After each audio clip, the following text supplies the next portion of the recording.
इस वक्त हमारे साथ बातचीत करने के लिए शिंदे गुट शिवसेना के महाराष्ट्र राज्य संगठक उत्तर भारतीय सेल के विकास गुप्ता जी हमारे साथ जुड़ रहे हैं। विकास जी, सबसे पहले आपको बधाई कि जो आपको महाराष्ट्र राज्य का उत्तर भारतीय सेल का शिवसेना शिंदे गुट का संगठक बनाया। नमस्कार।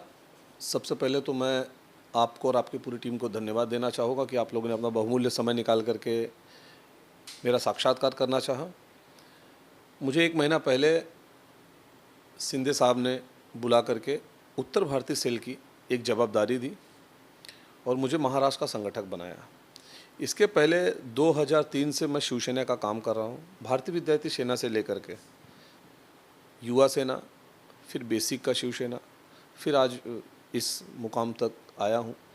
और ये विश्वास उन लोगों ने मेरे ऊपर रखा, मेरे पिछले काम को देख करके, समाज के प्रति जैसा हमारा पहले से योगदान रहा। हम लोग पूरे साल 4-5 कार्यक्रम करते हैं। वो कार्यक्रम का उद्देश्य ही रहा कि जैसा आप लोगों को पता है कि शिवसेना में सबसे पहले कहा गया है कि आप धर्म की रक्षा करो, समाज की रक्षा करो, उसके बाद व्यक्तित्व की रक्षा करो। तो हम लोग वही कर रहे हैं और हमारी एक जिम्मेदारी दी गई है और हम लोग चाह रहे हैं कि ज़्यादा से ज़्यादा लोग हम लोगों से जुड़े। विकास जी, अभी चंद दिनों बाद ही महाराष्ट्र में विधानसभा के चुनाव होने हैं, तो किस तरह से आप उत्तर भारतीय समाज को शिंदे गुट शिवसेना से जोड़ेंगे? ऐसा है कि शिंदे गुट शिवसेना से जोड़ने की बात ही नहीं। शिंदे साहब कोई नए नहीं है, वो अपने आप में एक डायनेमिक लीडर है। वो परिचय का मोहताज नहीं है। पार्टी में खाली स्थान बदला उनका, बाकी लोकप्रिय नेता रहे हैं। यहाँ पे 2-2 बार विधानसभा जीतने के बाद लोकसभा तक उनके खुद के चिरंजीवी, उनके लड़के लोकसभा में जीत के आए हैं। और उन्होंने ज़मीन से शुरुआत की ना। एक गट प्रमुख से शुरू की, उपशाखा प्रमुख, शाखा प्रमुख, नगर सेवक, विधायक और आज प्रदेश के मुख्यमंत्री के रूप में है। तो मुझे किसी को जोड़ने की ज़रूरत नहीं, बस लोगों तक उनके कामों को पहुंचाना है। वो जो काम कर रहे हैं, उनका जो हमें जो पार्टी एक मैसेज दे रही है, वो मैसेज लोगों तक पहुंचाना है। उसके लिए हम लोग डोर टू डोर कैंपेनिंग कर रहे हैं। हमारा जो समाज है, और आज मुंबई में उत्तर भारतीय बोलने का मतलब ये नहीं खाली यूपी बिहार के लोग हैं। जितने भी लोग हिंदी भाषी बोलते हैं वो सभी उत्तर भारतीय हुए ना। ये जो जिम्मेदारी आपको दी गई है, क्या लगता है कि मतलब कि कहीं ना कहीं आपको कंधे पर जो जिम्मेदारी है उत्तर भारतीय सेल की, तो उत्तर भारतीय सेल के साथ साथ शिवसेना शिंदे गुट में क्या मुद्दे क्या होंगे महाराष्ट्र चुनाव? ये बहुत अच्छी बात रखी है आपने कि मुद्दे क्या होंगे। जैसा कि भी आप लोग देख रहे हैं कि लाडकी बहन योजना, मुख्यमंत्री जी ने अभी लाडकी बहन योजना चालू किया। इस योजना के माध्यम से हर महीना महिलाओं के खाते में 1500 रुपये आएंगे। उस तरह से उन्होंने पुरुषों के लिए भी भाऊ योजना लगाया।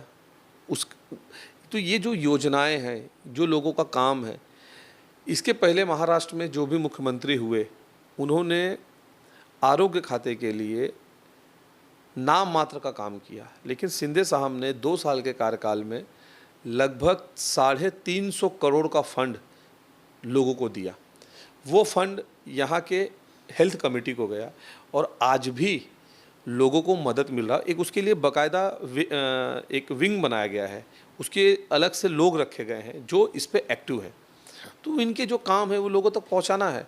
और हम लोगों का विश्वास है कि जिस तरह से कम समय में अच्छा काम करके अच्छा परफॉर्मेंस दिया एकनाथ शिंदे साहब ने, तो मुझे नहीं लगता है कि हम लोगों को ज़्यादा मेहनत करने की ज़रूरत है। लोग समझदार हैं, जो काम का है लोग उसको जीत के लेके आएंगे।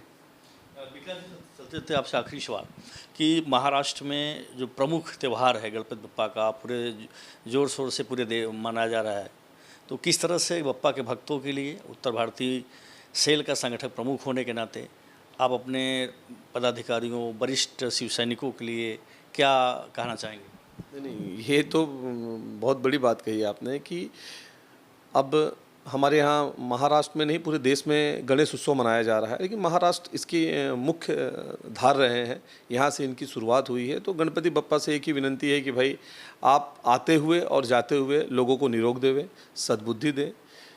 देश में जो इस समय चल रहा है हिंदू मुसलमान की परिकल्पना को लेकर के, कि तो ये विशेष मैसेज मैं आप जरूर दूंगा आपके चैनल के माध्यम से कि जो लोग इस न्यूज़ को देख रहे हैं कि हिंदुत्व के लिए, सनातन धर्म के लिए आगे आए, अपने बच्चों को, अपने परिवार को तीज त्यौहार का आनंद के साथ साथ उन्हें धर्म की शिक्षा जरूर दें, ताकि जो देश में चल रहा है माहौल उससे हम लोग बखूबी परिचय हो।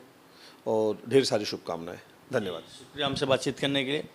कैमरा पर्सन निकी पांडे के साथ रितेश पाठक, खबर इंडिया, मुंबई।